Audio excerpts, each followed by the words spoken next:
Here's Dick Powell as Richard Diamond, private detective.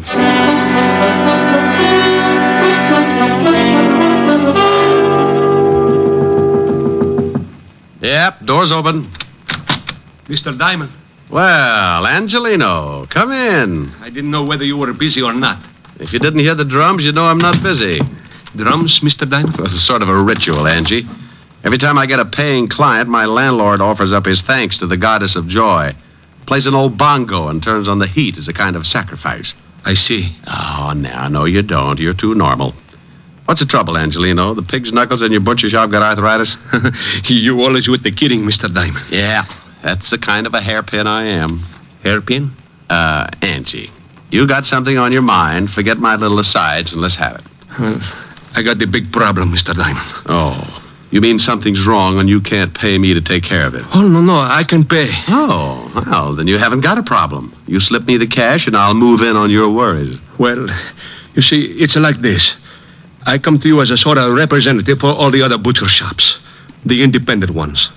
I ain't the only one that's worried. So all the butchers got together last night and decided to do something about it. I hate to be a nag, but do something about what? We all been paying money to a protective association. Oh? Yeah, every week a couple of guys come around and collect. If we don't pay, we get our shops busted up. And if that ain't enough, we get our heads busted too. See, I still got 3 stitches right here on the top of my head. Oh, nice job. What'd the doctor use, a loom? I got this last week when those 2 guys come for the money. I couldn't pay, so one of them hit me with a blackjack. You're lucky you didn't use one of your salamis. Might have been a job for homicide. He knocked me out when I come to. My shop was a mess. There was a note saying that they'd be back. Well, you better go to the law, Angelino. They'll give you good protection and won't cost you a thing. We discussed that at the meeting, but we decided it was too dangerous. We've been warned that if we go to the police, we'll get hurt bad. We got the families, Mr. Diamond. We can't take the chance. Yeah. Tell me, have these 2 Gonifs been back to see you? Gonifs? Oh, Angie, you're going to be a lot of trouble. Gonifs, hoods. Hoods? Gangsters, bad little boys. Oh, no, they ain't been back. Not yet. Well, for you or Rockefeller, my fee's the same, Angelino. $100 dollars a day in expenses. We took up a collection. I only got $100. Oh, why does this always happen to me? I'm going to end up making Simon Legree look like Snow White. You only got 100, huh? Yeah, but we thought of something. If it costs more, you can take it out in trade at any of the butcher shops. Well, it's liable to run into a lot of ham hocks. It's the only way we can pay you. So I'll throw a barbecue. Let's go, Angelino. Where do we go? Well, you and the rest of the butchers have not only hired yourselves a private detective, but you've got a new addition in the Butchers' Union. You mean you... Yeah. Come on. I want you to show me how to carve a lox.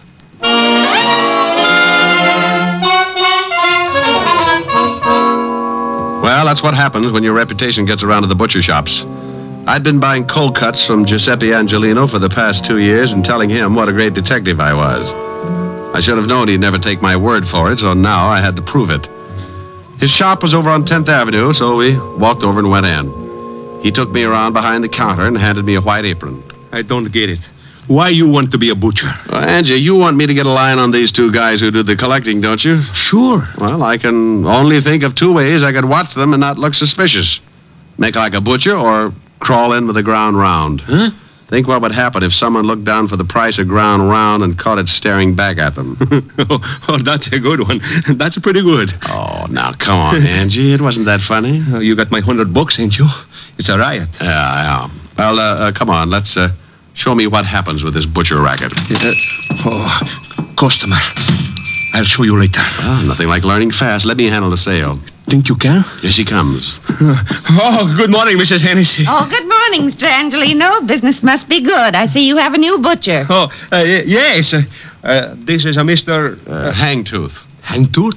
Hangtooth? Good morning, Mrs. Hennessy. Something I can do for you? Oh. Yes.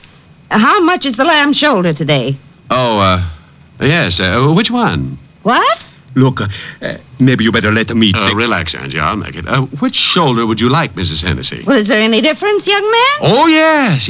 You see, this lamb is really a ram. A ram? Oh, sure. You hurt his shoulder playing against the Eagles 2 weeks ago. We're also selling his shoulder pads at 21 cents a pound. Mr. Angelino. You'll find him hanging in the back with the spare ribs. Now, if you can tell me which shoulder you want, I'll wrap it up and send it off tackled between the liver and the knishes. Well, I never... Well, of course you haven't. That's the trouble with you people. Now, here's a nice little ram that played his heart out. Oh, by the way, the heart is a special today, 11 cents a pound. Angie. Is she gone? Like laundry in a tornado. What for do you want to do that, Mr. Diamond? She was one of my best customers. I wanted to get her out of here, and I wanted to get her out in a hurry. But why do you have to do it like that? Not a lamb, a ram. Which shoulder do you want, Miss Hennessy? Look, Angie, I'm sorry, but you can explain it to her later. Just as she came in, I spotted 2 guys heading this way. When they saw her, they backed off. They're standing across the street right now. Where? Right over there, in front of the cigar store. Hey, one of them has got a hatchet. No, not that one. You're looking at the Indian. Over there. Oh, yeah. Hey, that's them. That's the 2 guys who hit me on the head. They're the ones who come around to do the collecting. Well, they're coming again. You better duck. I'll take care of it. You be careful. They're pretty rough monkeys. Go on, now beat it. They're almost here. Yeah. I'll be in the back.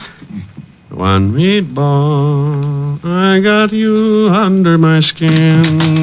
Well, good morning, gentlemen. What can I do for you? Where's Angelino?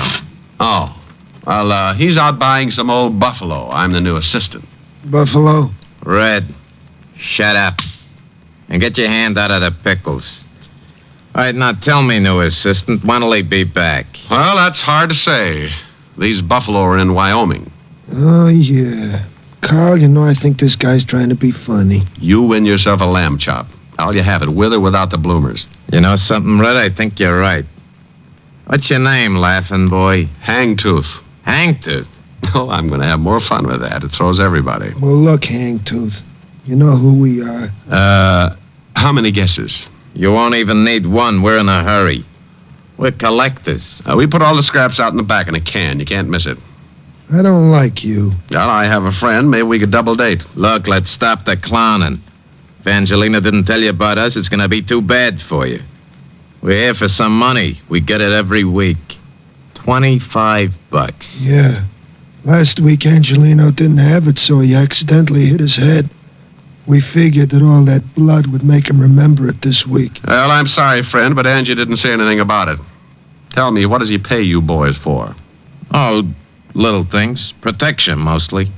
You see, if he paid us last week, he wouldn't have hit his head. You know something? I know a big fat cop who would just love to hear all about this protection Angie's paying you for. You do, huh? Yeah, I do, huh?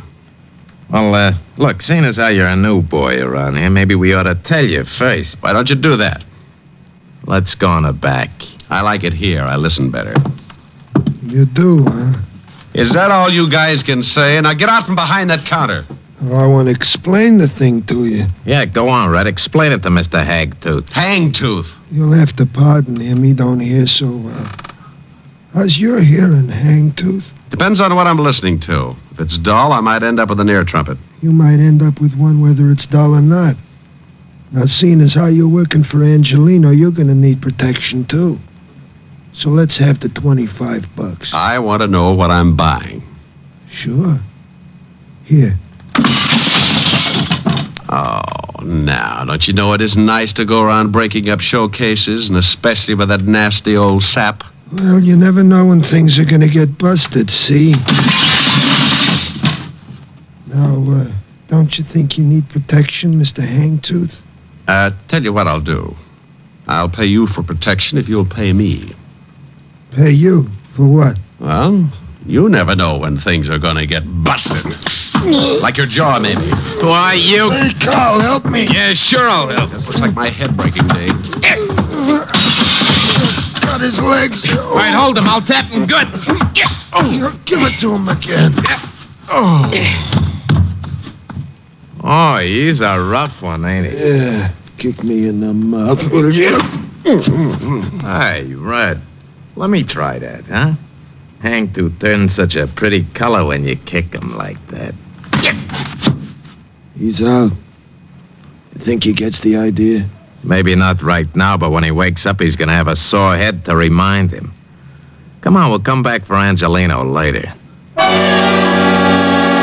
Well, you can't really blame brave little old me for going to sleep at that point.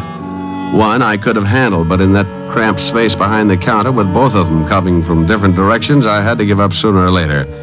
And I did for about 20 minutes. When I finally snapped out of it, I looked up and saw 3 heads staring down at me. 2 herring with Angelino in the middle. You all right, Mr. Diamond? Oh, Angie, do you always ask people that right after they've lost their blood? Here, let me help you get up. Oh, swell. Now, look for my eyes, will you? I didn't know what to do.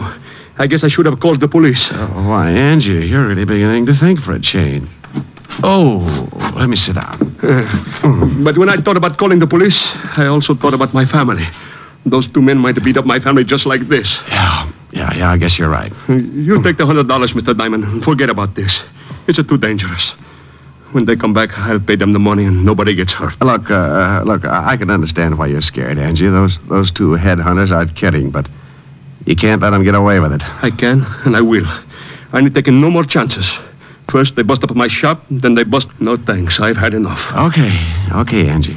Here's the 100. No, that's yours. And then say it's a present. Buy yourself some new glass for the counter. What are you going to do? Well, now I got no obligation, Angelino. Just a sore face and a nasty disposition.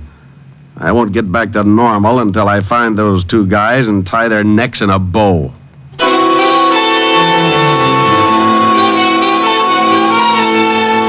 I left Angelino's shop and headed for the 5th Precinct Police Station. I wanted to look up 2 sure bets for the police gallery. One named Carl and the other Red. 2 guys who went around scaring poor little businessmen like Angelino. By the time I reached the station, the aches from the beating were making me very unhappy, and when I walked into the squad room, I spotted something that didn't make things any better. Yeah, what do you... Holy cow, Diamond. Well, Otis, I'm glad you noticed. It means I put myself together all right. What's the matter with your voice? I got a cold. Sounds like you swallowed a rattlesnake. Yeah? Well, what happened to you? Oh, don't be silly. I always bleed just before lunch. Yeah, how'd it happen? It wasn't easy. Is the lieutenant in? Sure, go ahead. Thanks. Say, Otis, when are you going to start shaving in the morning? Why? What's wrong? Your 5 o'clock shadow is 4 hours fast. Oh. Hello, Walt. Now you listen to me. Wow! You like it? What hit you? Wait till the bruises show up. I come on in Technicolor. Someone sure did a good job. And that someone is 2 guys, one named Red and the other Carl. Red, then Carl. Yeah. I got closest to Red. Name matches the hair, busted nose, about 190, and very nasty with a sap. And Carl? Dark greasy. Well-dressed if you like the type. Big boy with a scar under his right eye. You sure pick 'em. You know them? Yeah, I think so. Here's one of them. Let's see. Yeah, you are so right. This is sweet little Carl, all right. Carl Tate, sort of a new boy, import from Chicago. Here's the other one. Yeah? Yeah, that's Red. They work together, a couple of muscle men. Red Dillon. Arrests all over the place. One conviction, assault with a deadly weapon. What they go after you for? They've been pulling a protection racket on some of the independent butcher shops. Who do they work for? They used to work for Jack Arnold before he got sent up. Well, I know they're not working this setup alone. It's too big. No, they wouldn't be. Hey, Tiny Easter's in town. Tiny Easter? Oh, used to be Arnold's right-hand boy. That's right. Came in about a month ago. I'd love to get something on him. Nobody has ever been able to nail him. Well, it adds up. He used to work for Arno, so did Carl Tate and Red Dillon. Now, if we can't pick him up just because 2 of his boys worked you over, I'd just say they weren't his boys. I don't want him picked up. I want Carl and Red. If Easter goes along with the deal, you can have him. What are you going to do? Get cleaned up and pay Mr. Tiny Easter a visit. What's his address? Well, he's got an office on East 48th Street, 804. Thanks, Walt. Tiny's a bad boy. Well, I'll take along my .38 just in case I have to spank him. Bye. I left Walt and went back to my office. Took a clean shirt out of the closet and washed up. I locked up again, went down to the street, grabbed a cab. 20 minutes later, I was standing in the reception room of Tiny Easter's office. A big guy with a bulge under his arm was trying to be as unreceptive as possible. So you want to see Easter? You got an appointment? No, I haven't got an appointment. Now tell Easter I'm out here. What's your name? You're going to get hung up on this. What do you mean? The name's Hangtooth. Huh? Yeah, you see? Now make like an office boy and tell Easter I got a message for him from Carl and Red. You're a pretty fresh guy, ain't you? Yeah, and I'm going to spoil if I have to stand around much longer. You can spoil rotten for all I care. You ain't gonna see Easter. He's busy. Okay.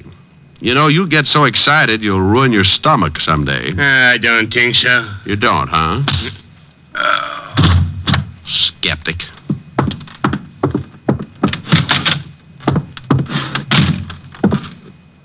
What do you want? I'm collecting scalps. Well, good for you. How'd you get by Lefty? He's tied up with a stomach ache. Swallowed a fist. All right, so you got muscles. Also, you got a pushed-in face. Lefty do that? Carl Tate and his blood brother Red. Oh? What'd you come to me for? They're working for you, aren't they? You smell like a cop. Name's Hangtooth. I doubt it. Good for you. I'd hate to go through that again. I'm a private cop. Why, not good for you. I was in a butcher shop when your two boys wandered in and started playing squash with me. I don't like to get pushed around, Easter. And I don't like your racket. I want Carl and Red. And if I get you along with them, the state'll hang a medal on me. Looks like you kind of got nothing to lose. Look at it any way you like. Now, what about your two playmates? Well, I don't know what you're talking about, Seamus. I never heard of those two guys. I don't think you understand, Tiny. I'm pretty mad. I'm going to find these two guys, and I'm going to do it even if I have to be unpleasant with you. Why, Mr. Hangtooth, what do you mean by unpleasant? You break a leg, that's unpleasant. Oh? Well, I got something in this drawer might change your mind. Yeah? Oh, my hand. Okay, a busted hand. Unpleasant enough? Take your foot away. You're breaking it in two. Drop the gun in the drawer. Okay. Now, let me explain it again. If you go out and shoot 12 people tomorrow, I'm going to be sore about it. But when you start intimidating a bunch of hard-working little guys and their families, I go off like a skyrocket. Then when a couple of your cheap gunsels push me around, I explode. Look, friend, I tell you, I don't know these guys. Look, Easter, please believe me. I don't know. You worked with him in Chicago. I'm telling you the truth, Easter. I'll work you over like an eggplant in a subway. Look, whatever your name is, I got boys. They'll take care of you. Who's going to tell him to do it? I am. With your mouth swollen shut? Now, where do I find Carl and Red? Golly, you knocked one of my teeth loose. Then I got 31 to go. I guess you really don't understand. Yeah. Yeah, friend, I understand. Now, where are they? You still need some encouragement? No, that's all right. In a warehouse by the 14th Street docks. What warehouse? Rogers and Sons, big sign on the top. Mind if I use your phone? Yeah, go ahead, by all means. Don't you know it's not polite to listen, Easter? Well, what do you want me to do? Go to sleep.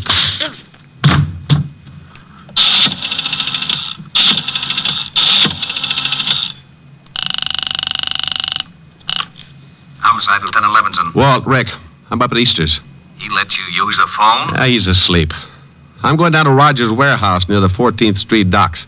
Carl and Red are down there. May need some help. I'll be right down. You better hop down here to Easter's and pick him up first. On what charge? I'll give you a charge after I see Red and Carl. Now step on it. But... Contact. I left Easter's office looking like a second-class rest home and headed for the warehouse on 14th Street. It was getting late in the afternoon when my cab pulled up near the river and I got out. The cold breeze was kicking up little patches of white on the water, and a light fog was moving in from the Atlantic as I started toward a big building with a sign on the top that read, Rogers and Sons, Importing. The place was boarded up, but a window in the basement showed signs of recent use, so I jimmied it open and dropped down on the dark, cold pavement. I held my breath and listened. There was a radio playing from somewhere in the front of the building, so I started moving toward it. I went up a flight of stairs and onto the first floor. The The radio was louder now, and I could make out an office door with a small light shining under the crack at the bottom. I moved up close and listened. Hey, Carl. Yeah? Shut off the radio. Okay. What do we have to hide out in here for? Because Easter said to. Besides, we don't know who that guy was we worked over this morning. He might have been a cop. So he was a cop. We worked cops over before. Look, Easter said we should stay undercover for a few days, so we stay undercover. Why not deal the cards? Oh. Off that top. Get it? That's probably Easter. Yeah. Yeah? Yeah. What? He did, huh? Hey, what's the matter? Boss! What's going on? I don't know. That was Easter. The guy we worked over was in his office, pushed him around, and now that guy's headed down here. We can handle him. Sure, but something's wrong. Just as Easter was going to say what to do, it sounded like he got into a fight. I heard some guy tell him to drop the phone. Hey, the cops. Yeah. Come on, let's get out of here. Yeah. Good afternoon, boys. Hangtooth. Hagtooth. Come back here, Carl. Help me. You shouldn't have pulled a gun, Red. Since when do you butchers carry rods? Since we get pushed around by guys like you. I'm going to go get your friend. You can't leave me. I'm shot bad. I can't take it back. The law will be here in a minute. You're a lousy butcher. I hope Carl pays you good. I'll see he gets a chance to try. I left Red lying on his face and ran toward the front of the building. The only way out was that window in the back, and Carl was sure to be hiding somewhere in the dark, hoping to get around me and head for the basement. There were a dozen places to hide in that warehouse, but I had one advantage. He couldn't see me any better than I could see him. I backed up against the wall. Come on, Carl. Red's hurt pretty bad. The law's on the way. You got to get me to get out of here. He was behind a pile of packing cases and had a big gun just to make things suffer. I eased along the wall, trying to get behind him when I suddenly bumped into something. I turned around and felt to see what it was. A ladder, straight up to the steel beams overhead. I put my gun under my arm and started up the rungs. It was tough climbing like that, trying not to make a sound and knowing all the time if he spotted me, I was an easy target. About halfway up, I stopped, held on with one hand, took off my shoe with the other. The idea was to drop the shoe, draw his fire, and nail him before he found out where I was. I dropped the shoe.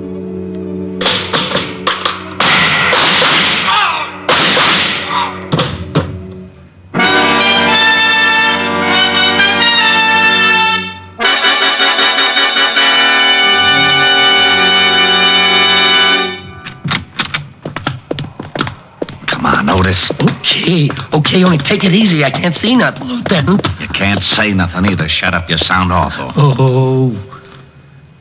Rick? Walt? I hear him, Lieutenant. Hey! Here's some guy that's been shot. Diamond's been around here, all right. Rick! Here, Walt. Up here. What? Where the devil are you? Up here on this ladder. There he is, Lieutenant. See, where my flash is. Now, what are you doing up there? I had to get Carl Tate. He's over there behind those crates. Now get me down. Well, why don't you climb down? Whoa! Not in front of Otis. Oh, I forgot. Otis, go outside and call the fire department. Fire department? Yes, and tell them to bring a net. What? Will you get a move on? Oh, okay. Rick. Yeah? Now you stop that! Oh, okay. But it's so seldom that I ever get a good laugh at your expense. Okay, but you know this is a serious thing with me. How far up am I? I'd say about 40 feet. Oh. Now, take it easy. Just don't look down. Walt, Yeah? promise me something? I won't tell Otis. I'll say you got stuck up there. Thanks. What did you go up there for, anyway? I told you! I had to get Carl Tate. I just didn't think until I was up. Imagine the guy who shoots it out with two of the toughest torpedoes in town having a horrible fear of heights. Boy, if that isn't one for the books. You know, I'll never forget the time that little blonde trapeze artist got stuck. Walt, Yeah? I hate you.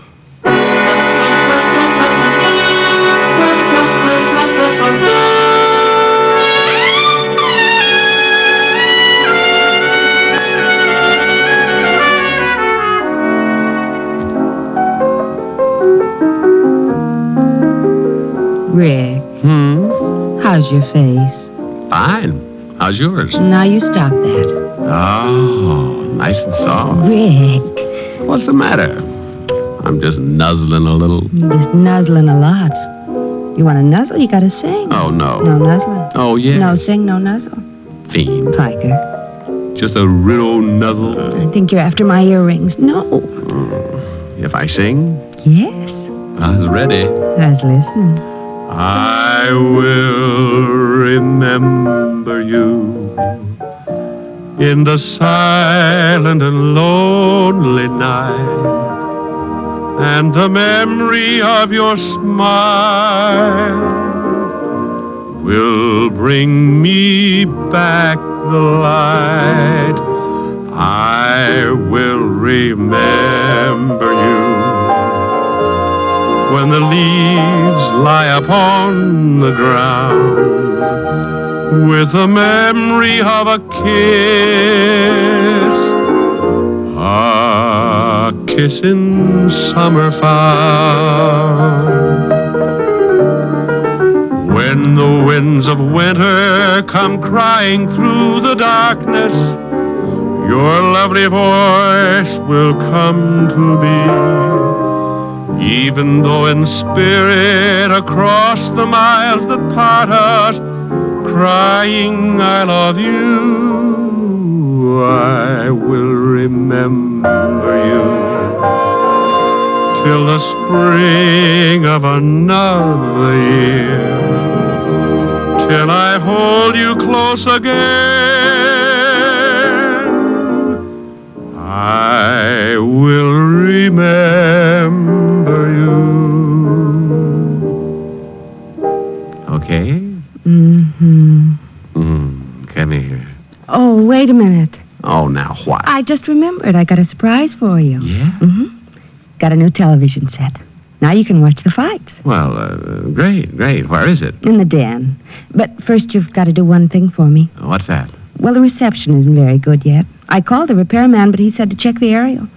He can't come over until tomorrow. I'll fix it. Where is it? On the roof. The roof? But be careful, you've got to climb a ladder to get to it. What's the matter? Look, Helen, wouldn't you rather... Fix the aerial first. First? First. Oh. Whom are you calling? Hello, operator. Give me the fire department.